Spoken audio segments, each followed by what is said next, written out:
name is by Fauzea A. Marohom Salek, and I am the first reporter of this group. Our topic is about ethics and mysticism. So first, let us define what is mysticism. Mysticism is often viewed as belonging to the class of undefinable. It is too subtle for the human mind to categorize either clean-cut or a human mind definition. So for us, mysticism talaga is ang tawag sa mga tao na may experience kung paano nakikita yung mga miracles and mysteries is mga mysticician. Mysticism yung tawag sa pag-aaral sa kanila. So, itong mga mysticician, bakit siya sinabing na belong sila doon sa mga class na undefinable? Kasi, kumbaga, dito sa ating in each religion is, ito yung mga taong nakikita nila yung mga future. Kung hindi naman nakikita yung mga future, is nagsasagawa sila ng ritual para maisagawa or makuha yung gusto nilang maganap sa sarili nila. It's either lalapitan to ng tao kasi kailangan nilang humiling ng isang bagay, then sila yung magpo-perform, or let me say sa mga Islam is yung sabi na ilayan, ganon. So ganon yung mga mysticician. Kumbaga, they are just basing on the existence of that scene. Kaya masasabi mong undefinable kasi kung sino lang yung may experience, is sila lang yung nakakaalam sa kung ano yun siya. So bakit niya nasabi na too subtle for the human mind to categorize if it is a clean cut or a human mind definition? Kasi ang iba is, syempre, meron na sila experience. So, madidefine nila yun based sa experience. Ang iba naman is based naman sa tinuro lang sa kanila ng mga ninuno nila. So, hindi mahihirapan yung tao, let me say, yung mga maraming tanong kung malalaman nila na, ay, tama. Pero kung narinig nila yun sa mga ninuno rin nila before, is makaka-relate sila, okay, tama, maniwala talaga tayo sa tao nito. Kaya hindi mo masabi na tama o hindi, kasi parang guide lang yung mga sinasabi ng mga mystician, no? So next is, it is common to all varying accounts and other interpretations. So syempre, kahit sa anong relihiyon naman, is meron silang kanya-kanyang mga mystician or mga sabi-sabi. It's either sa Islam is merong ilayan na sa mga iba kasi na unfaithful masyado. Hindi ko naman sabi unfaithful, pero madalas is ganun, may mga miracles na nangyayari. For example, sa amin is may pinapasukan, ganun. Pero hindi yung bad na sinasanib talaga na kung saan is nasaniban siya, and then after that, is nare-reunite kami, and then kinakausap namin yung taong yun. And yung tao naman yun is parang kiniklear niya naman sa amin na it is just a guide, na dapat maniwala rin tayo sa God or sa divine, kasi siya yung nakakaalam or gumagawa ng destiny natin. Na yung mga nakikita nila sa paligid natin na sinusumbong natin ng pagsanib nila is parang guide lang yun. No, guide lang yun. Tapos sa mga Christians, syempre, meron din silang way kung paano nila sinispread yung mga pamahigin nila or mga na alam nila or nilalapitan nila. For example, mga albularyo, or minsan may ginagawa din silang rituals kung paano yun masasagutan yung mga tanong ng mga tao din sa kanila. We see mysticism in all human activities and aspirations seeking contact with our divine. So, kumbaga, itong mga mysticism or the mysticism itself na study is sa kahit saan talaga is nakikita mo sila. Kasi, kumbaga, part na talaga siya ng mga traditions natin na maisettle. Kumbaga, sa mga kasal, diba? Meron mo na silang ginagawang ang pagme-message na ipapadala daw sa itaas, ganun, para masettle ng mabuti yung kasal. Or, any situation na connected sa God na kung saan is mapupulfill mo yung sarili mo. Kasi itong mysticism na study is that parang it is the purpose of this is for those person who's seeking for the perfection. So in everyday na parang may nakikita kang ibang tao na which is almost perfect, then syempre parang mapapasabi ka na, how can I be like that, no? So syempre, ito yung mga ways na dapat na ginagawa mo. So first is that I'm doing anything that may God's love you, ganon. So performing prayers, ganon. Sa iba, prayer para ma-fulfill mo yung sarili mo. Anything na makaka-fulfill sa isang tao. Kasi nga, hihinto lang, mag-discuss natin yan mamaya, ihinto lang ang isang tao or matatawag mo lang na complete na yung isang tao kapag nahanap niya na yung totoong kasiyahan sa buhay niya, no? So, yun ang ibig sabihin nun, na prayers and all forms of sacrifice or all forms of worship that may connected with our divine is a form of mysticism. So, next is that, according to the Christian ethics. So, mapupunta tayo sa Christian ethics. So, according to the Christian ethics, we have 4 things must be settled. First is that, man seeking his own perfection, where he can only find it in all perfect being. Kumbaga, is kung wala silang masisilayan, is hindi talaga nila mare-recognize sa sarili nila kung ano yung pagkukulang nila or kung ano yung hahanapin nila para mahanap nila kung sino sila. Ganun lang ibig sabihin nun. Pangalawa is that the ultimate end of the human activities is found in the peace, where let me say, Ang ibig sabihin kasi ng bliss is happiness. Yun yung sabi ko kanina na i-explain ko mamaya, which is now. Ang ibig sabihin lang naman ng second sentence na yan is that malalaman mo lang na fulfilled na yung isang tao kapag nakamit niya na kung ano yung nagpapakumpleto sa buhay niya. Kumbaga, tanggap niya na kung ano siya at nahanap niya na yung buong siya. Ganun na ibig sabihin nun. Na kapag nahanap mo na yung happiness mo or kung saan ka masaya at na-feel mo yung completement, therefore, that's the time na nahanap mo na kung sino ka. And third is that the norms of the morality and all human activities is in our divine nature. Kumbaga sa aming mga Islams is, syempre kung sino yung model namin, doon talaga kami sumusunod, no? Same as the other religions. Kumbaga kung ano yung law and ethics na itinuturo sa amin, is doon talaga kami sumusunod. Because in that way, is doon namin malalaman kung sino ba kami at kung ano yung role namin dito sa mundong ito. No? At kung sino ba yung dapat na sinasamba namin, kung ano yung dapat yung proper na pananamit namin, kung ano ba yung dapat na aura namin, ganun lang yun. And then sa last naman is that the right living, no? Sabi, the right living or the ethics is the only path to union with God, no?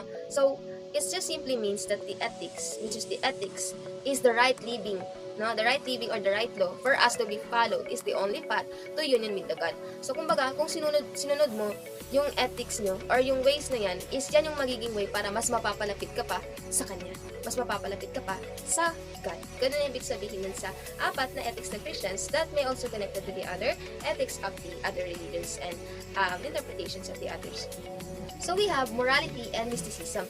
What is morality? Morality requires a constant observance in the moral law, which requires a constant or the willingness of the subject. So, at this part naman, is in-explain niya that dapat when you are engaging at this path, is dapat yung subject is meron siyang willingness to be connected in our divine. Not just the constant willingness, but willingness with conformity. Kumbaga, willingness with manners and good characteristic. Kasi kung willing ka na pumasok sa ethics ng religion na yon, that's the time na dapat yung subject na papasok is tanggap niya sa sarili niya that she or he must follow the rules, the ethics, and all the practices and performing na magagama para ma-prevent yung quote na sinabi na it is not me, but you, the supreme law, must prevail. Para ma-correct yung sinabi na kaya ko lang ito ginagawa is dahil kailangan kong gawin dahil sinabi mo, no? So dapat kapag mag-engage ka is meron kang willingness or yung subject na napapasok sa religion na yon or sa organization na yun is may willingness to follow the rules and ethics to that situation. Next is that according to Plato, it must have the consistency of imitation with our divine God. Hindi lang siya dapat na, di ba nasabi sa first na sa moralities dapat meron kang willingness. Also, habang na-commit mo na yung willingness, kasi dapat kapag, ang sabi ni Plato, with imitation, kumbaga, ang sinusunod mo kasi dito is yung copy ng divine. Kasi di ba meron tayong mga perfect one, kasi nobody's perfect, di ba? So that is why doon tayo puma-follow sa almost perfect na kung saan is mino-perform nila yung tamang way. And by that is nagiging closer and closer daw tayo doon sa ating divine. Yan ang ibig sabihin ni Plato. No? Parang pinalawak niya lang yung ibig sabihin ng morality na aside of the willingness, we must have the consistency of conformity with the moral manners and a good characteristic, which is pag nakamit mo na yon is that's the time na you're going to follow the rules and follow those models of ours para maging buo tayo at mas maging closer and closer to our God. And lastly, according to the moral philosophy, that the ultimate end of the man's volitation is a beautiful God. Na yun na nga, na-explain na siya doon sa Mysticism, which is number 2 ata. Makakamit lang ng isang tao or ng subject na yan, yung completeness or fulfillment kapag nahanap nyo na kung ano yung masaya sa kanya or nahanap nyo na yung kasiyahan sa ating God. So now, let us know the difference of the ethics and the mysticism. Ang ethics is informative and legitimate, kumbaga legit siya na meron siyang rules na fina-follow. Unlike sa mysticism, it is not informative and it has the free way to express their thoughts.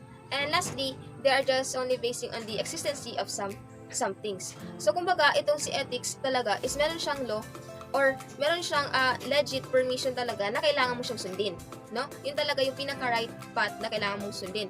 Unlike dito sa mysticism is hindi siya informative. But then meron pa rin silang free way para mag-spread ng information sa atin. Even though hindi siya legitimate, hindi siya na legit as meron siyang law, but then meron silang kaliyaan na magsalita or magbigay ng another information sa atin. Nakakatulong din sila kahit na ganun yung problem sa mysticism. And lastly is sa existence ng isang bagay, kung ano na-experience na ninuno nila, na-experience nila, or nakita nila ng mga mysteries. Ganun lang yun.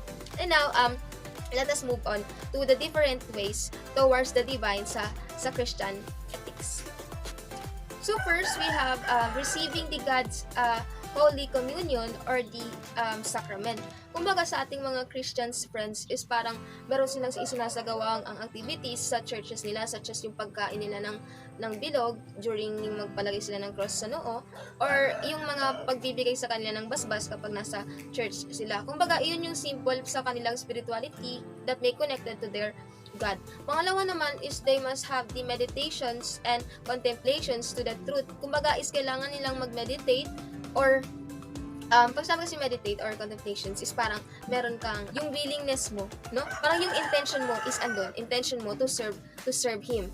And then pangatlo naman is that constant imitations with the God's presence. Kumbaga with the God's model.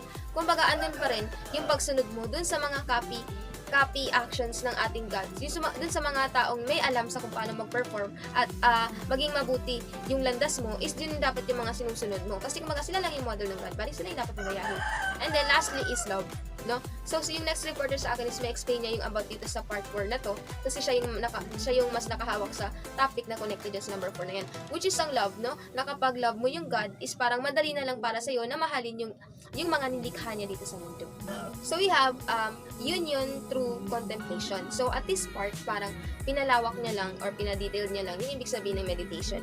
Or meditations is parang the intention of the human being kung paano nila tatanggapin ng real ang God, no? So paano i-sacrifice, paano i-surrender yung self nila dun sa divine. Also, it just explains that we people living in the earth na must know the difference of the reality and the afterlife. Na kumbaga sa atin is dapat maintindihan natin kung ano yung dapat na gawin natin or duties natin dito sa world at kung ano yung magaganap sa atin doon sa another external life. Kasi even us didn't know kung kailan tayo kukunin, no? So parang kumbaga habang may time pa is gawin mo ng lahat ng duty mo dito. Know your purpose in this world kasi baka sa huli is magsisisi ka. So, meron quote na binigay sa Saint Paul. Ang sabi niya daw is, "Too late have I known thee. Beauty ancient yet so new." Parang ganun yung vision ni Saint Paul sa seventh heaven. No, parang nakita niya kung paano describe niya kung ano yung nakita niya doon sa pang seventh na heaven. And next naman na sinabi niya na quote is that, eyes have not seen nor heard of the glory what is to come. So parang even though the eyes and the ears hindi mo talaga maririnig, no, kung ano yung dapat para sa iyo, na yung pagbibigay niya ng mga gantimpala at kung anumang blessing sa iyo is kumbaga hindi mo alam kung kailan darating, hindi mo masisilayan kailan kasi biglaan, same as the death of the person, no? Hindi mo rin malalaman kung kailan ka kukunin. So that is why for us now is we must take our duties. So para at the end is hindi natin masasabing sana ginawa ko na lang pala. Mystic prayer. So this is the last topic for my task report. Mystic prayer was described by Santa Teresa de Avila. She is the greatest mystic in that time, and her greatest work is the interior castle. So the interior castle describes that the soul is parang bigay lang sa atin ng God, no? Na dapat nating iingatan yung soul natin kasi binigay lang sa atin ito, yung soul na yon. And yung body na iginagalaw natin ngayon is just the object which is moving around, but the soul is not mine. It was just a gift or parang hiniram lang natin sa kanya. So according to Santa Teresa de Avila, the soul of the man is the innermost sanctum. So, kumbaga, ito yung inner part natin, yung soul. Kasi yung outer core natin is yung body natin. Yung soul kasi natin is hindi nawawala. Let me say, Itong body natin is pwede natin igalaw, pero once na nasugatan, is wala na siyang function. Ito lang yung machine natin. But the one talaga na true self natin is yung soul natin. So sabi nga dito, merong quote, "Know you that you are the temple of the God, and the Holy God resides in you." So, ginawa ka lang ng God natin. Hiniram mo lang yung soul niya. So, dapat pakiingatan mo siya. Kasi may time na pagkukunin niya na yan is babalik sa kanya. Binigay niya sa'yo. So, merong time na kukunin niya ulit yung soul mo. So, katulad nga ng sinabi ko dun sa earlier na explanation is that yung inner self mo that is the true self. Hindi dahil merong kang anyong ganito, is yan yung totoong ikaw. Kasi yung totoong ikaw is nasa loob. Mahanap mo lang yung sarili mo kapag nagsimula kang mawala. And this explanation will be determined by the next reporter. But then, for me, is parang introduction lang siya. So, ang true self kasi natin is kailangan muna nating hanapin. Diba, ang iba kasi is nababaliw sa sobrang pagkakahanap ng totoong sila. Kasi may mga tao talagang nagtatanong na, sino ba talaga ako? Ano ba talaga yung position ko? Ano yung duties ko sa world na to? While others, sa sobrang pananaliksik nila kung ano yung dapat sa kanila, is hindi na sila bumabalik. No? Katulad ng mga nababaliw. Kasi parang nasasalihan na ng another elemental issues. But then, dito sa part na to, is parang pinare-realize ni Teresa de Avila kung what is the importance of the innermost self or the true self. That this life is just given by the God. So, kapag binawi niya ito sa'yo, wala kang karapatan na mag-deny. No? Kasi, sa kanya to galing. Na dapat isundin mo kung ano yung nasa libro or kung ano yung dapat na sundin. Kasi kapag once na nawala ka sa right path, is dalawa yung possible na mangyari. It's either malulos mo yung inner self mo or mahanap mo yung inner self mo. Na sinabi rin dito na hindi naman talaga masama ang mawala or mapunta ka sa mga masasamang bisyo or masasamang bagay. Like for example, is ngayon hindi mo pa nare-realize that praying is important. But someday you will learn how to appreciate kung bakit to ginawa, no? So minold ka or ginawa ka ng Diyos para maging object niya dito sa earth. So for us nga tawag sa akin talaga is parang I'm willing to give my life to Him, no? As His slave, no? So parang, kumbaga kung i-connect natin sa topic is that you, na ginawa ka lang, you should do your duty to serve Him. Yun yung gustong iparating ni Teresa de Avila dito. Na dapat pahalagahan mo talaga kung ano yung binigay sa'yo at matuto kang sundin kung ano yung task mo dito sa mundo. Tapos yung about naman sa na-loss ng innermost is that kasi ang iba is may nawawala. Like for example, hindi na pa nalalaman kung ano yung purpose ng prayer. Bale, napupunta siya sa masamang gawain, gumagawa siya ng masamang gawain, hanggang sa napunta siya. Kasi lahat ng ginagawa natin sa mundo is planado na ng ating Creator. Na hindi sukatan yung basis na dahil may masama kang tao, wala ka ng karapatang magbago. Kumbaga, ang gusto ipahiwatig ni Teresa is that yung pagkawala mo is part ng buhay mo, na which is cycle na yun sa'yo para mahanap mo yung true self mo. Na kapag nawala ka, is babalik ka pa rin sa kung sino ka. So, yun na nga, after mo mawala, kasi hindi ka na nag-pray, hindi mo sinusunod yung nasa religion acts mo, you always do the opposite type. So after that, yun na, pag nakagawa ka na ng isang bagay na nakakonect sa kung ano yung destiny mo, that's the time na maliliwanagan ka na, okay, ito pala yung purpose ko. Nahanap ko na pala yung purpose ko. So that's the time na yun na, pag nahanap mo na yung purpose mo, is mahanap mo na yung fulfillment mo. And another that is that, sabi doon, you must participate in the nature of God, that the mystic prayer means love and grace. Kasi nung nahanap mo na yung sarili mo, marirealize mo na kung ano yung mga masasamang nagawa mo, and doon na magmumold yung inner self mo. Doon nagigising yung innermost self mo na totoong ikaw na magiging mabuti at magbabago at mabibigyan ng panibagong pag-asa na mabuhay muli kung sino yung totoong ikaw. Na mamahalin mo siya, nagagawin mo yung duty mo para sa kanya, and lastly is nababasbasan ka na as a true self na ito yung gagawin mo, ito ka, at ito yung nararapat sa'yo. Na magbago ka, kasi that was the importance you and the purpose of you kung bakit ka create dito sa world niya. So, thank you. I hope you learned to my report, and please listen more to my next teammates, and God bless. Assalamualaikum warahmatullahi ta'ala wabarakatuhu. My name is Siti Nurhanan Yuandar, the second reporter for the topic of ethics and mysticism. So our first topic would be about love and unselfishness. So pag-usapan natin dito kung ano yung connection ng love and unselfishness. Sabi sa chapter 1 verse 4 of Gospel of John, God is love and the very nature of God is love. So parang sinasabi niya na if we love, we are like God, and the more we love, the more God-like we became. So ibig sabihin, pag daw tayo is nagmahal, parang ang image natin is parang nagiging God tayo kasi parang nakukuha natin yung nature ng God, which is love. if we love perfectly, then we are perfectly likened to and identified with God who is love. So yun nga, pag nagmahal tayo is parang nagiging image natin yung image ng God, which is ang nature niya is pagiging pagmamahal. Yun yung sinabi kanina. God who is love. For perfect likeness equates with identity. Thus, by perfect love, we became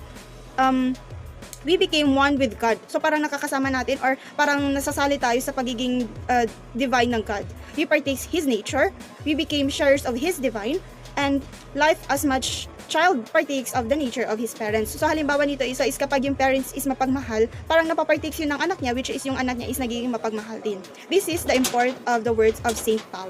So sabi ni Saint Paul, by love or by loving, we are made children of God and participants of His divine nature. So kapag daw tayo is nagmamahal, parang nagiging image nito or nagiging meaning nito is tayo is anak ng God. That is according to Saint Paul. So ano nga ba connection ng love sa unselfishness? Love means to transcendence. It is never be selfish. Love always shares goodness with the other. So, di ba nga kapag nagmamahal tayo, parang natatanggal yung pagka-selfish natin kasi lahat sinishare natin. Minsan lahat pa binibigay natin.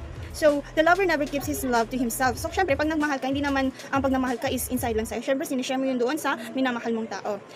Love transcends the narrow shell of ego, the limited orbit of the self. So, di ba pag nagmamahal tayo kung minsan, yung ego natin is nabibilaw natin. Like, halimbawa, mataas yung ego natin, then hindi tayo marunong mag-sorry or hindi natin alam sabihin yung sorry. Kapag mahal natin yung isang tao, imbis na hindi tayo marunong mag-sorry, even maliit lang na bagay, is parang madali lang sa atin sabihin yung sorry kasi nga love natin yung isang tao.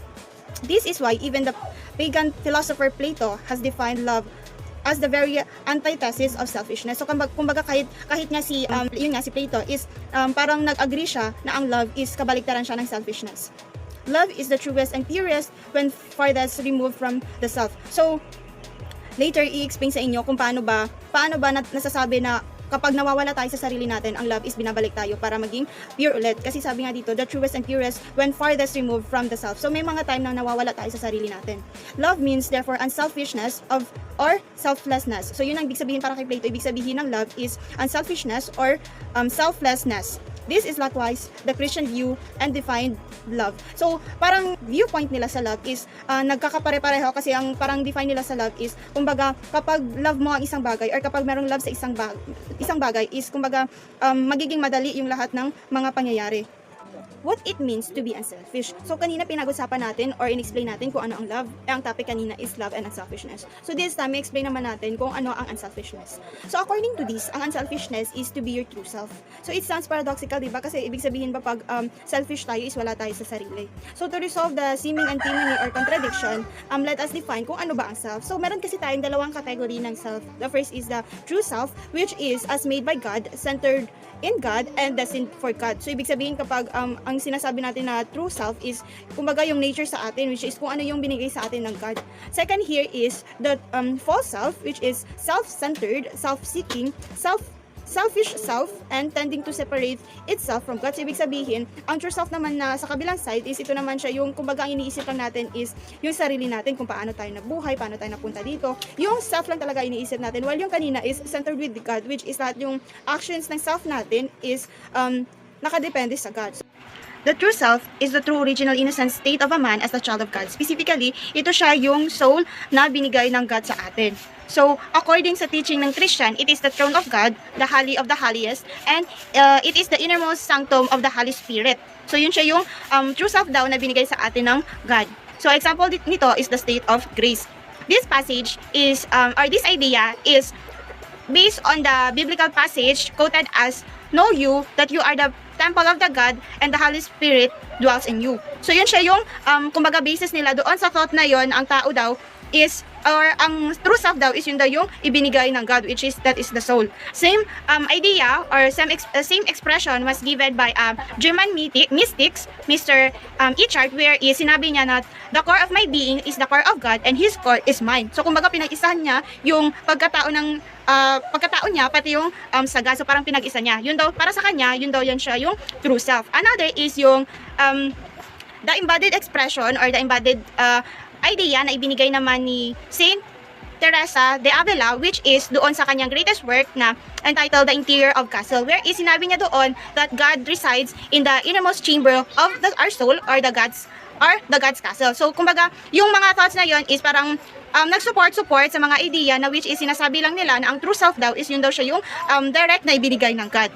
Unfortunately, because of the earthly desire and distraction, or the distortion of the true self and the mind and heart of a man, is nagkakaroon tayo ng false self. So, di ba kapag masyadong minamahal natin yung earth, kung minsan is nawawala tayo sa sarili, nakakalimutan natin yung true self natin, na which is siya yung nagkocontrol sa atin para maging mabuti yung mga possible na mangyayari sa life natin. So, yun daw yun siya yung dahilan, yun siya yung dahilan kung bakit nagkakaroon tayo ng false self. Oriental Mysticism. So, ang Oriental Mysticism is isa sa mga interesting topic where both the Christian and the Oriental Mysticism of Hindu and Chinese is nag-agree sila about sa viewpoint ng love as an unselfish.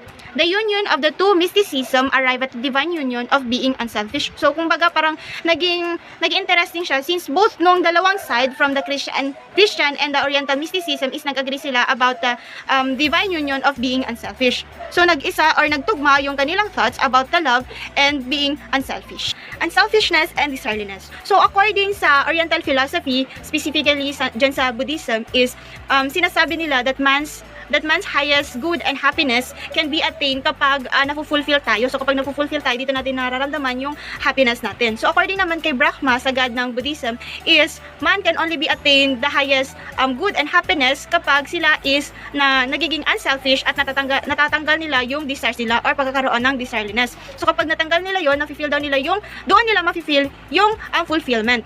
So, in order to attain self must unself himself from false self. So, kailangan is tanggalin mo yung self mo from the false self na humihila sa'yo para ma-feel mo yung misery and suffering. Self must destroy the desire that causes him to misery and suffering. So, to reach nirvana or the calm, happy, and state of mind, yun siya yung parang term nila sa calm, happy, and state of mind, yun siya yung nirvana, is para ma-reach mo daw ito, kailangan mong i-destroy or sirain yung mga desires mo. Kailangan mong kalimutan yung mga desires mo in order na ma-fulfill ka. So, kapag nakalimutan mo na yun or na-destroy mo na yun, that's the time na ma-attain mo yung man's highest good and happiness.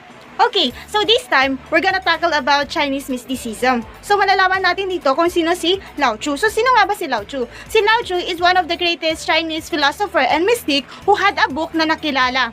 What is this book? So, this book was entitled as Tao Te Ching, which is can be defined as way, heaven, God, or word. Pero yung specific or pinaka-main definition niya dito is God, concept of God or the eternal law.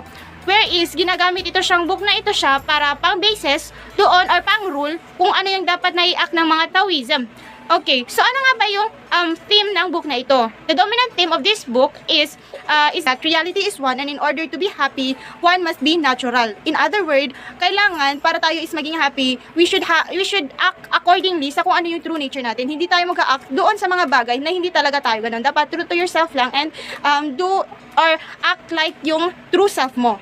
Okay, so bakit nga ba itong book na to ni Lao Tzu na entitled as Tao Te Ching is naging popular? So it is naging famous siya because the idea of this book has similar idea doon sa Mystic Union. So ano nga ba ang Mystic Union? Ang Mystic Union, according to my research, is it is about the highest or the closest relationship between the man and the God. So kumbaga ito siya yung stage or level ng isang tao where is nafe-feel niya yung happiness and nafe-feel niya yung closeness niya doon sa God. So according kay Lao Tzu, in order to attain Mystic Union, one must act naturally. So, kung baga, by simply words, dapat yung tao is mag-act lang siya kung ano yung natural way niya. Hindi na siya mag-act or manggagaya ng ibang act ng isang tao. So, kailangan true to self lang siya. And in opposite to this, according din kay Lao Tzu, is ang opposite naman nito is kapag yung tao is nag-strive siya to act what is he is not. So parang ibig sabihin nun is halimbawa yung tao is nag-act siya kung ano yung hindi siya, no? Kapag nag-imitate siya or nag-pretend siya ng isang tao na hindi naman talaga siya. Yun yung sinasabi na by false imitation and pretension, it depart you from the one. So kumbaga parang nilalayo tayo doon sa true self natin kapag nag-imitate tayo at nag-pretend tayo ng isang tao na hindi naman talaga tayo yun. So, that is according to Lao Tzu. So, yun siya yung parang mga naging conclusion niya kung paano natin ma-attain yung Mystic Union. And kapag ginawa natin yung opposite niya nito, is parang mapapalayo tayo doon sa true self natin. And mapapalayo tayo para ma-reach or ma-attain yung Mystic Union.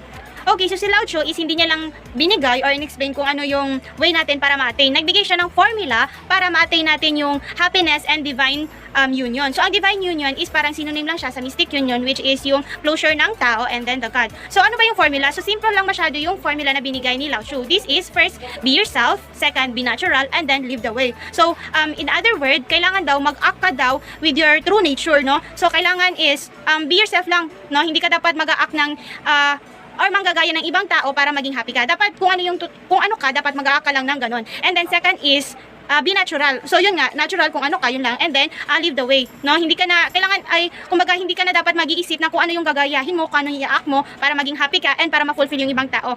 Isa na rin dito yung sinasabi nila na dapat ang fino-fulfill mo is yung self mo. Hindi mo dapat tinitingnan yung ibang tao para ma-appreciate ka nila. Dapat ikaw muna yung una maka-appreciate sa sarili mo para ma-appreciate ka rin ng ibang tao.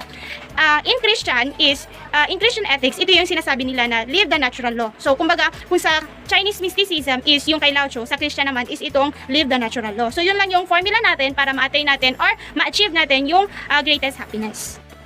But Lao's teaching usually misinterpreted by those people na hindi nila kayang i-criticize na maayos yung content ng libro. Na parang sinasabi daw doon sa libro na maging inactive na tayo and effortless doon sa mga bagay na dapat is duty natin. And it is strongly claimed to be inimical and in favor to status quo. Inimical means parang magiging inhospitable na tayo na kung ano tayo, is hindi na natin kailangan pang maging friendly sa ibang tao para magustuhan nila tayo. Kasi yun siya yung true nature natin. So parang yun daw yung sinasabi ng libro, which is wrongly claimed kasi hindi yun yung parang gustong sabihin ng libro at hindi rin to siya in favor of status quo na kung ano yung present na nandyan sa'yo is yun lang yung gagawin mo. And lastly, Tao never teaches. Halimbawa nito is that one should not do his duty. Kasi di ba pag tinatamad tayo, kung minsan gusto na natin matulog tapos ayaw na natin gawin yung duty natin. And hindi daw yung tinuro ng libro para gawin lang natin kung ano lang yung gusto natin. Ang sinasabi lang naman dun sa libro, which is, ang gustong i-mean doon nila is that whatever you do, be the way, be your way. So kumbaga parang isama mo yung sarili mo doon sa presence na ginagawa mo or doon sa duty mo para after all is maging maganda yung resulta nung ginawa mo, and therefore doon mo mafe-feel yung happiness. Kasi di ba parang ginagamit nila yung libro ni Tao para maging role siya or maging basis siya sa kung ano yung mga dapat nilang gawin para ma-reach nila yung highest or para ma-attain nila yung greatest happiness ng isang tao. Okay, so dito na po magtatapos ang aking report, and then the continuation of my report would be tackled or i-continue naman po ito siya ng third reporter namin, which is si Ramona K. Suman. Assalamualaikum. I am Sir Mona K. Sumangka. I'm going to report or discuss about Confucius and the difference between the two brand type of mysticism, Christian and Oriental, and also the redirection of desire. Confucius is one of the greatest mystic and one of the greatest teachers of all mankind. Confucius made the Qin, means the love or the law, and for Confucius, Jin is the central point of all his mystic philosophy. Actually, his idea or concept is similar to Chan's definition of love and Plato's the good. The Qin is not only the source of all Confucius' virtues, but it is also the heart, the center, the source of all orders in peace, and the culmination of all things.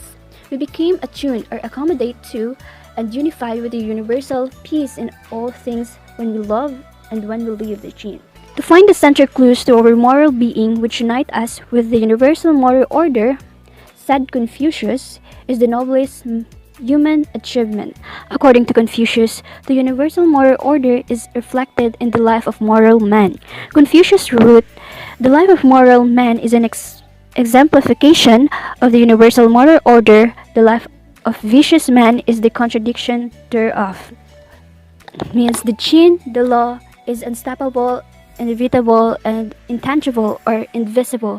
The law is the only thing that is truly true, and according to Confucius, it is invisible to the eyes and indescribable to the ears, and we cannot ignore it at any time in our lives. The Book of Songs, which Confucius quotes, says, "The hawk soars to the heavens above, the denizens dive to the depth below."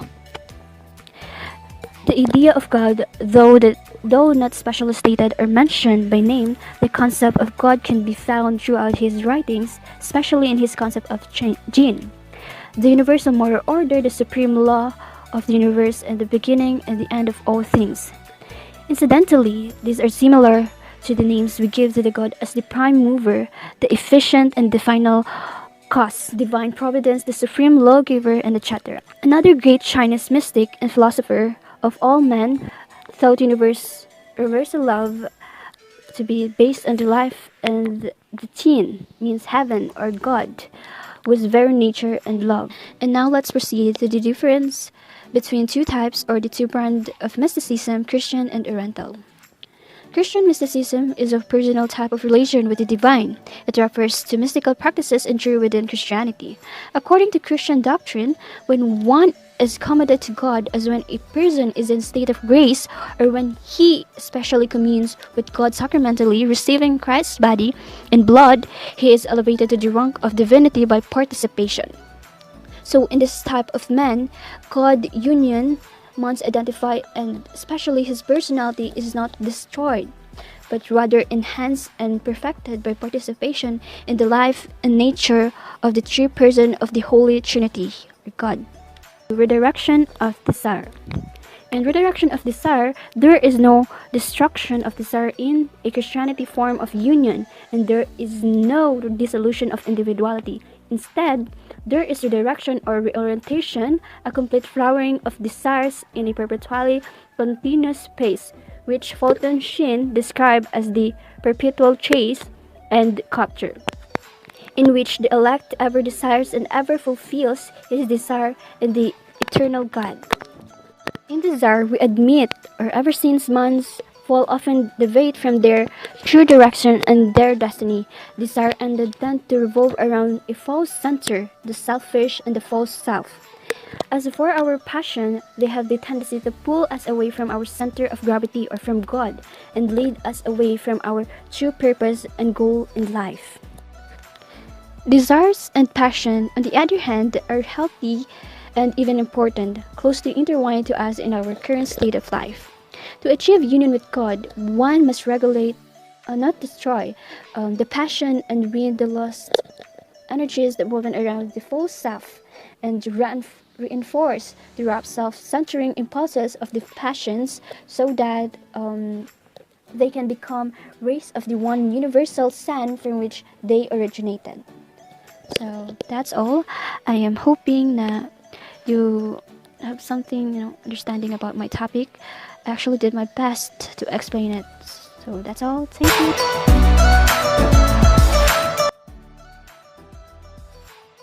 Assalamualaikum warahmatullahi wabarakatuh. Ako po si Michael Kadatuan at ako po mag-report sa difference between the two types.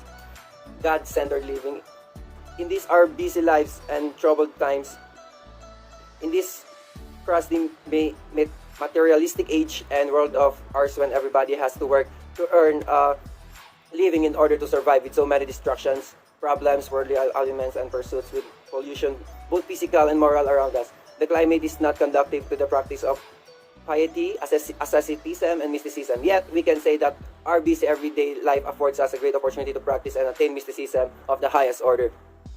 Aside from prayer, meditation, and sacraments ever at our disposal, Teilhard de Chardin in his marvelous work, The Divine Milieu, provides us the insight and wisdom on how to make use of our life situations, even under the most adverse conditions, our work and occupation, whatever it may be, to get ourselves perfectly attuned to and united with the divine of the grind of daily living by what he terms the divination or sanctification of all our activities and passives. Yun na po yung sa God-centered living. Other explanation, the life of every man according to him consists of two spheres. That of his activities are very limited region covering all his actions, which lie under his control, and which he does with knowledge and consent, and that of his passivities and almost unbounded realm, including all the forces, occurrences in the universe which surround action and affect or can affect him and his life deeply, but of which he has a little or no control. To this latter domain belong all our sufferings, trials, tribulations, problems, etc. Oftentimes resulting from the aforesaid uncontrollable forces around us, such as calamities, accidents, and natural upheavals, and catastrophes, injustice, and offenses, of our fellow man, etc. In a similar vein, it has been as if and how sin and vice which abound and which are often is not always bound up with our earthly existence can ever into and like physical suffering or illness take part in the afar described tale-hardy portrait of mystic and universe of a mystic universe. The answer is that since vice and sin are by their very nature violations or contradictions of moral order and are the very antithesis of the good, when they are irreconcilable to the two and definitely excluded in an infinitely good and perfect God. These in fact constitute a great stumbling block and bar to divine union. For an absolutely necessary prerequisite to that one can even begin to walk along the path to divine union is that one be in state of grace. According to Christian mysticism, even things good in themselves such as moral and spiritual goods, if these are taken as ends rather than as means, if these are desired and enjoyed for their own sake rather than for God's constitute, pose obstacles and encumbrances to the attainment of union with God. It should be noted in contrast that physical evils such as bodily suffering, pain, sickness, bodily defects, or deformities are no hindrances or nor obstacles to divine union. These in fact most often draw us closer to God and union with Him, as we know from experience if these are offered with full heart to God. So yun lang po, maraming salamat. So far yun na yung nagawa kong explanation para sa difference between the two types of direction of desires and God-centered of living. Maraming salamat po, ma'am. Thank you. Stay safe. Peace.